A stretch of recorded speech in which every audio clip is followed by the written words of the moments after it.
Jameson, can you talk about the kind of effect that you create for your teammates and the positive impact you make away from the ball, and how that kind of opens things up for guys like Sam and Amon-Ra underneath? You know, it's just all a part of the game. You never really notice until you watch after. So it's not nothing to brag about. It's just a part of the game. You know, sometimes you gotta do that, and that's just how it goes. But do you see the value, I guess, in what you're able to provide by just, obviously as your reputation it's just is built. part of the game. It's just part of the game. It's just the plays that some of the plays that we run. It's not every play. You know, sometimes they do it for me. So it's just part of the game. I don't know how much you pay attention to social media, but there are fans who are wondering. They've been talking about hey, get them the ball. More what is your demeanor like to fans? What do you want to say to them that are kind of worried about you and your demeanor about not getting the ball? I don't have nothing to say. Really, there's not nothing to say about it. It's really we just go, we win. It is what it is. We win. That's it. I don't really want to say too much or speak on it. Have you noticed that the teams are kind of shading coverage your way a lot? Yeah, for sure. I most definitely see it.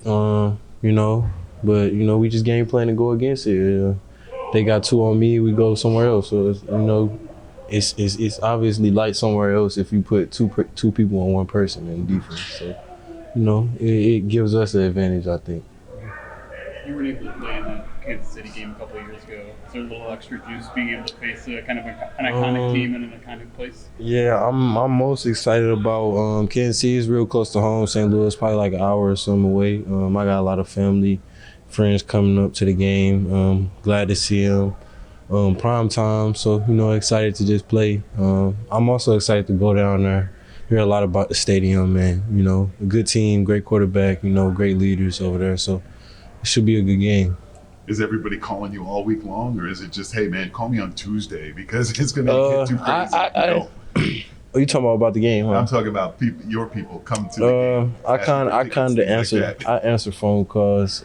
So it's never too late. Probably I answer the phone. So it's not. I don't give them no dates to call me on that. So. You pop up on the injury report yesterday. How's the wrist? Anything you can worry about or anything there? Nah, I feel all good. It's been bugging me for a little, but just a day to really rest, get my legs back under me. But nothing to worry about. I'll be all good. Another big game this week. How do you look at the Chiefs? They're a good team. Their defense is, I feel like, really, really good defense. I feel like their coach has been doing it for a long time. They're comfortable. You can tell they're comfortable in that defense. All those guys, they get into so many different coverages. They're sticky. They play hard. And then, when they have an offense like that, that's that explosive. They're in every game. So it's going to be a good game. We got to be, it's going to be loud. We got to be able to communicate in the noise, be able to adjust on the sideline. You never know what you're going to get. So we're excited. Can you speak to the effect that Jameson has as far as drawing defenders away? There was a play in the fourth quarter, 26-yard catch that you made over the middle, where it seemed like he was able to kind of attract 2 or 3 guys, opening the space for you. And just overall, what he does from that aspect.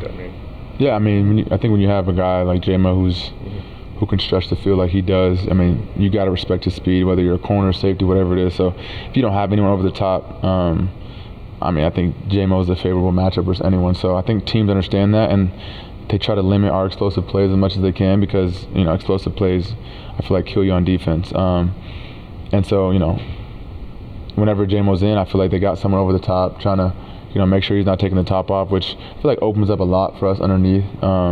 Guys like, me, Tesla, Khalif, Laporta, Jameer, whoever it is.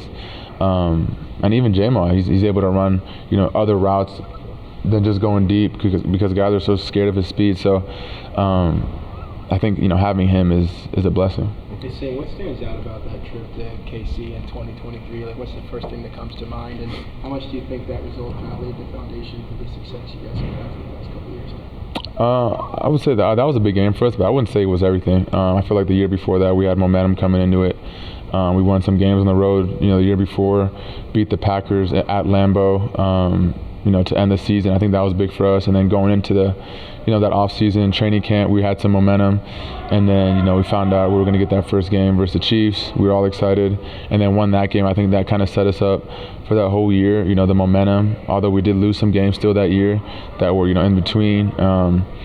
But that game was big for us at the time, to beat the Chiefs at Arrowhead.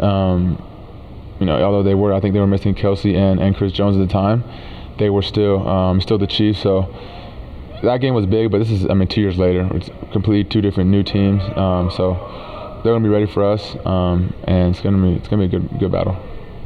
St, you mentioned all your teammates just a minute ago, but how close are you guys to maybe unlocking everybody on this offense and maybe kicking it to a even higher level?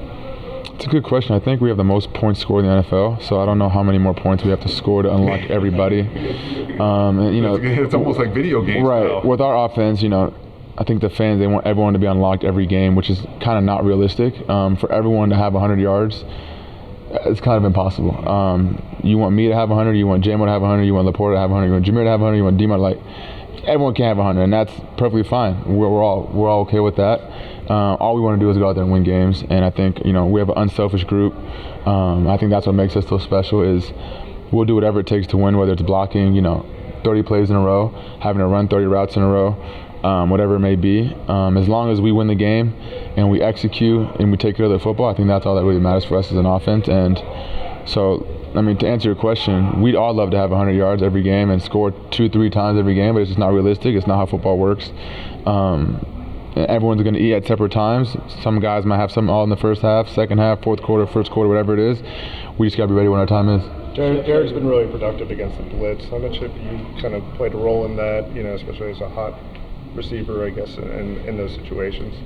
Yeah, I think, Jared, he does a great job during the week preparing for different blitzes, different looks, and then, we rep it out in practice. And then we get in the game, I feel like, you're always going to get unscouted looks that you didn't get in practice. And I think, Jared does a great job of getting the ball out on time, knowing where his hot answers are.